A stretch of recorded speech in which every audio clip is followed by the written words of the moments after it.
Welcome back ATV morning with فرامہ، خوش آمدید۔ آج ہم ڈاکٹر عبدالباسط مجاہد صاحب اور کمل کے ساتھ موجود ہیں۔ یہاں پہ ثنا خوانی کا سلسلہ ہے اور اس کے ساتھ ساتھ رسول پاک صلی اللہ علیہ وآلہ وسلم کی حیات طیبہ کو ہم دیکھ رہے ہیں۔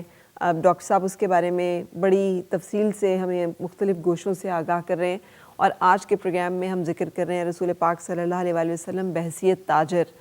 انہوں نے جس طرح سے اپنا ایک نام بنایا ہے، اور جو آپ صلی اللہ علیہ وسلم کی حیات طیبہ سے ہمیں زندگی کے اس ایلیمنٹ کے بارے میں جو تعلیمات ملتی ہیں، جو آپ صلی اللہ علیہ وسلم کی حیات طیبہ سے روشن مثالیں ملتی ہیں۔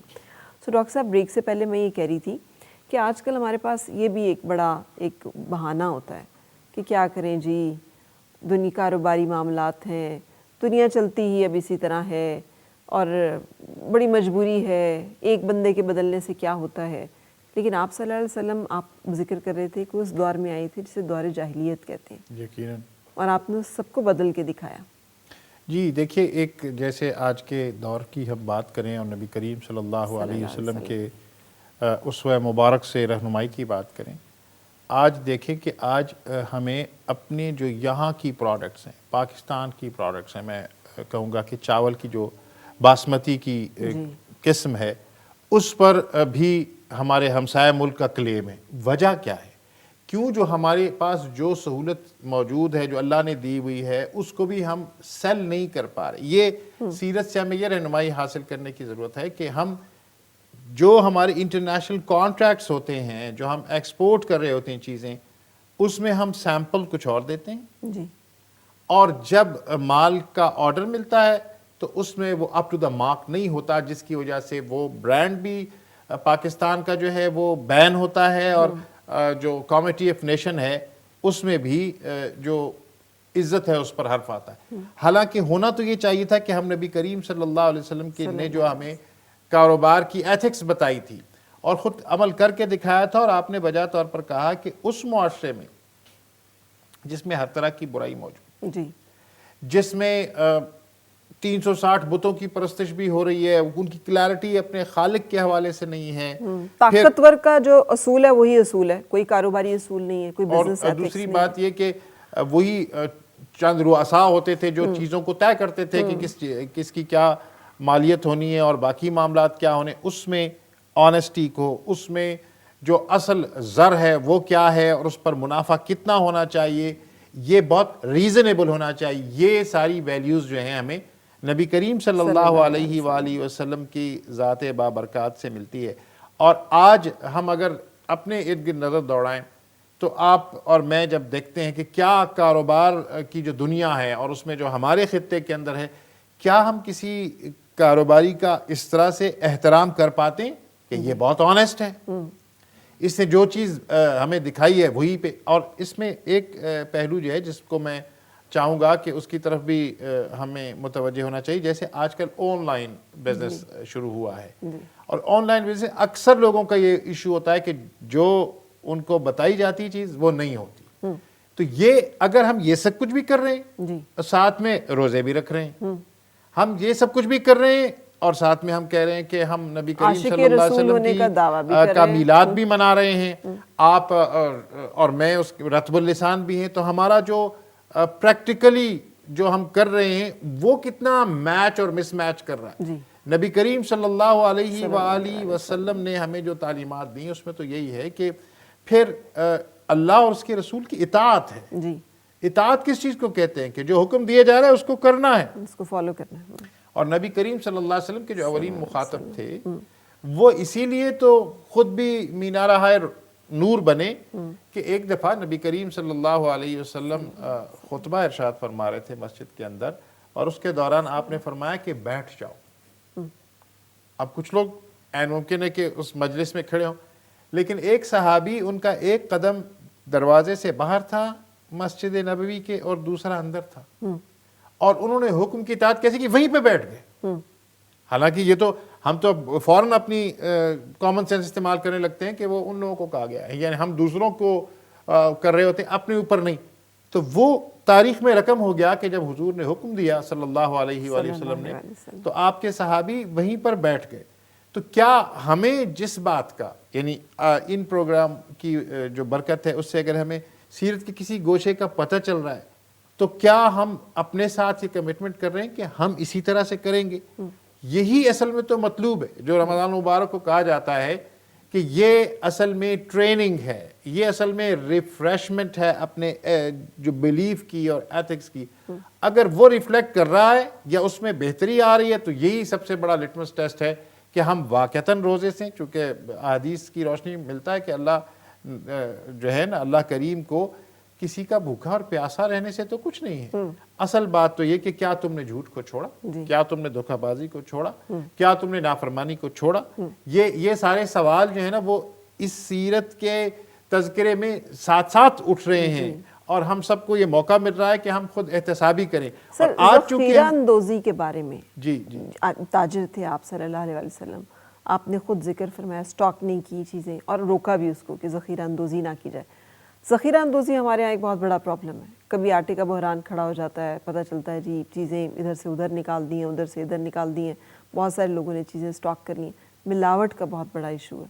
آپ صلی اللہ علیہ وسلم نے اس بارے میں کیا احکامات ہمیں دیے ہیں اور آپ صلی اللہ علیہ وسلم کی سنت مبارکہ اس بارے میں کیا ہے؟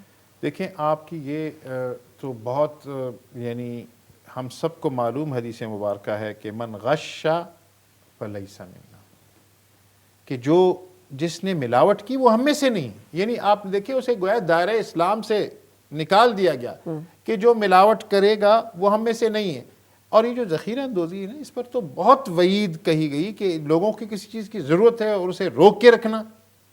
یہ ایک تو صرف مخلوق کو دھوکہ نہیں ہے، خالق کو بھی دھوکہ ہے نا، وہ تو ہمارے دلوں کے حال کو جانتا ہے. اور یہ جو ناجائز طریقے سے بنایا ہوا مال ہے، کسی کے حق کو غصب کر کے جو مال ہے، وہ تو یہ کہ اس دن کیا عالم ہوگا کہ جب جس کا حق مارا گیا. یہ دیکھیں اگر کوئی ذخیرہ اندوزی کر رہا ہے وہ صرف ایک انسان کا حق نہیں، ایک انسان کا حق بھی اگر انسان پر ہو تو اس کا بھی جواب دینا ہوگا. پورے معاشرے کے حقوق پر ڈاکہ.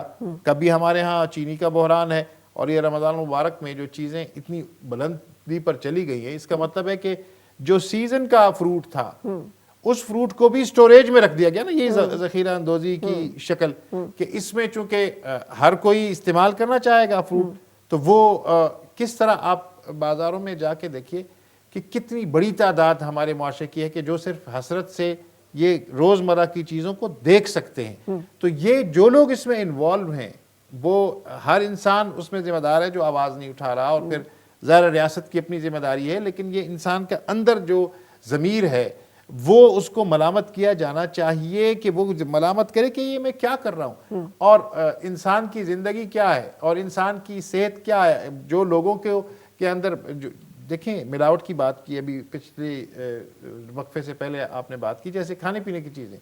اب بریڈ کو ہی لے لیں کہ بریڈ اگر ایکسپائرڈ ہے تو وہ ہمیں نظر نہیں آ رہی، لیکن وہ تو فنگس تو ہوگی اندر پیدا ہونا شروع ہوگی، وہ تو زہر ہے اور اس سے کتنی بیماریاں ہوتی ہیں اور کسی کو نقصان پہنچانا. یعنی وہ دیکھیں جو قرآن کا اصول ہے کہ جس نے کسی ایک انسان کی جان بچائی اس نے گویا تمام پوری انسانیت کی بچا لی.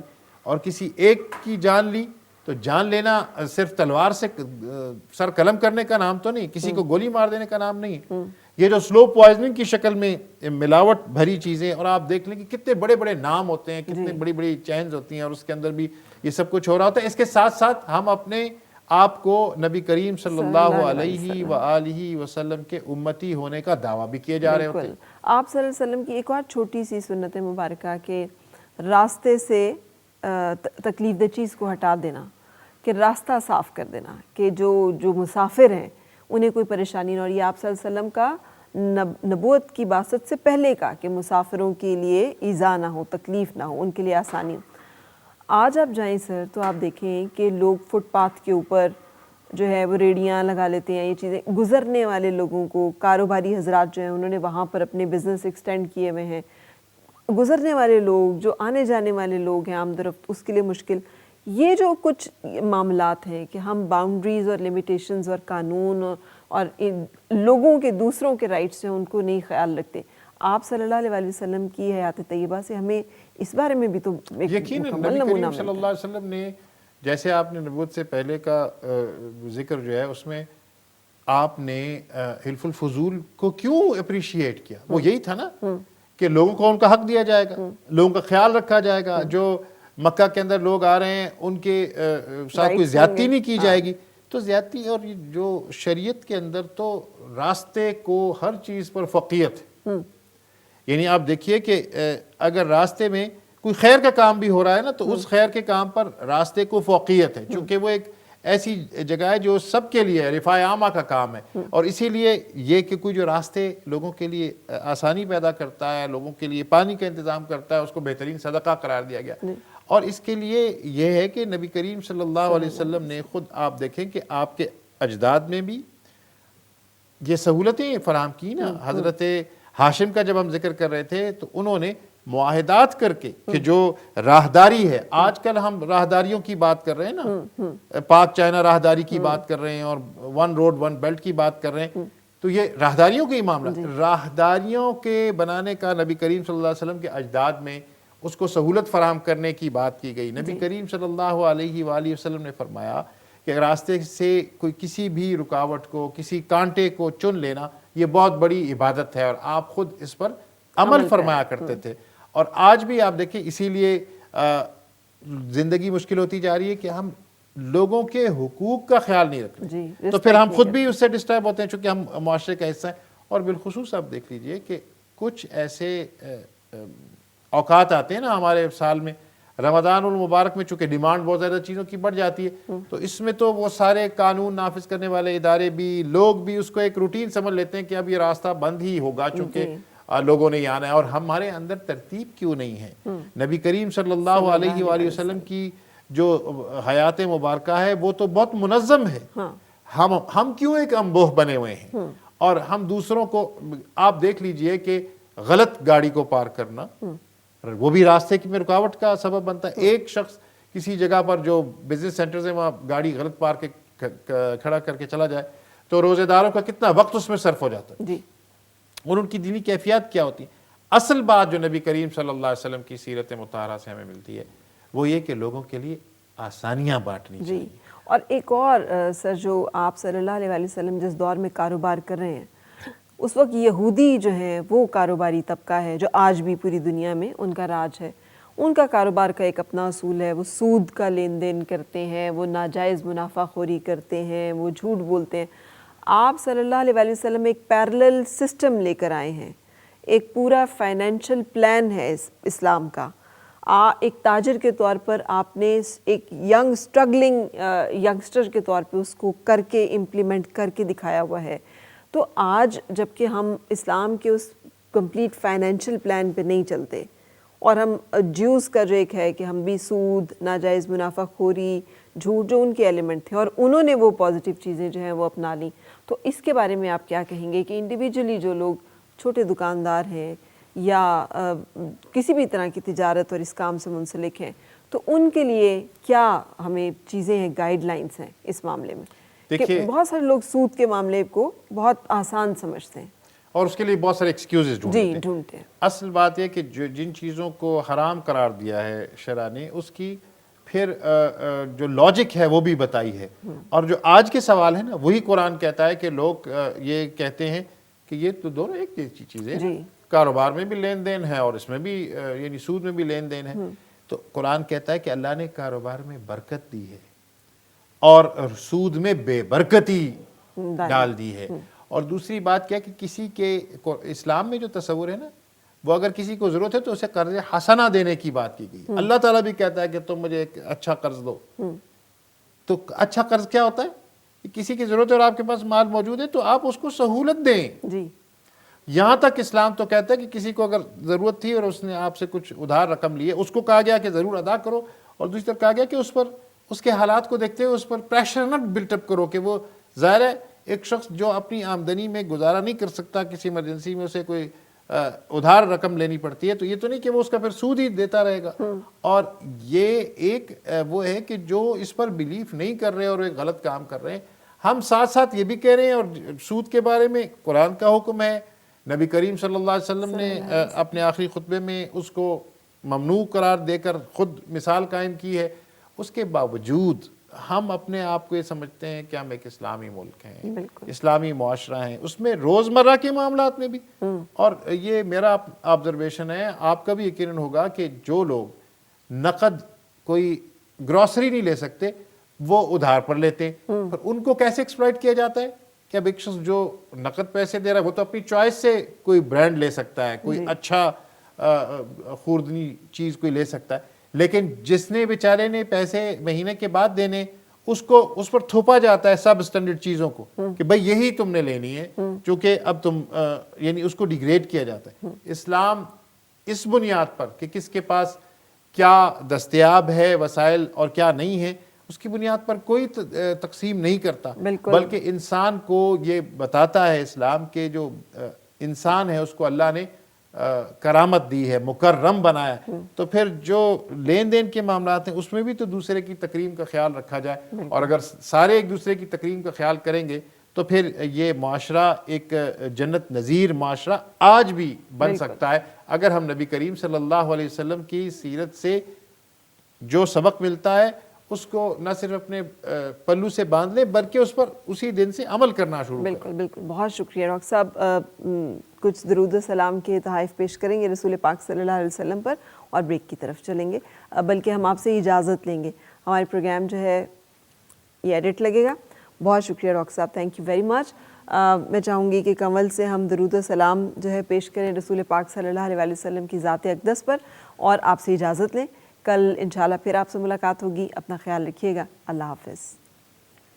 مولاي صل وسلم دائما أبدا على حبيبك خير الخلق كلهم. مولاي صل وسلم دائما أبدا على حبيبك خير الخلق كلهم. محمد سيد الكونين والثقلين. محمد سيد الكونين والثقلين والفريقين من غرب ومن عجم. مولاي صل وسلم دائما أبدا.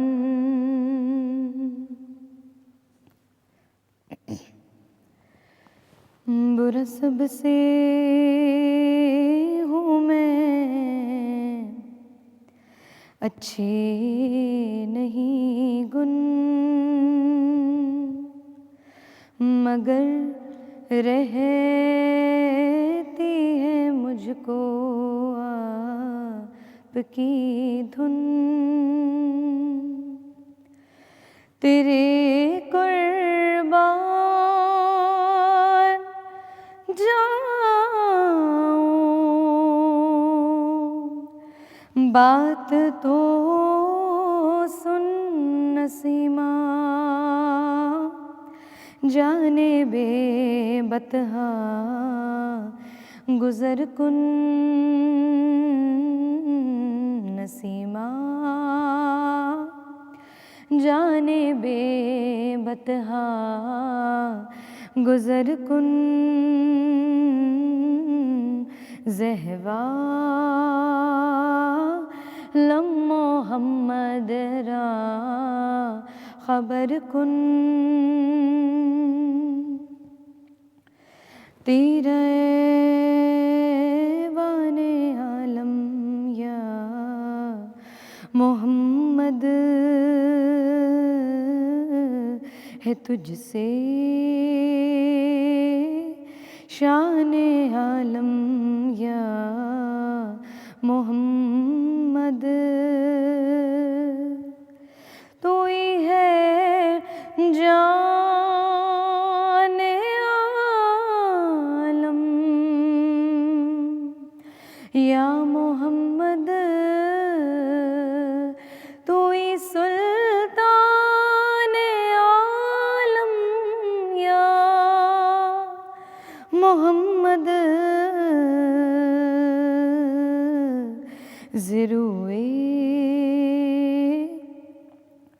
لطف سوئے من نظر کن زروئے لطف سوئے من گزر کن اسے تاج رسل سے ہے محبت ہے افسر طالب دیدار حضرت میسر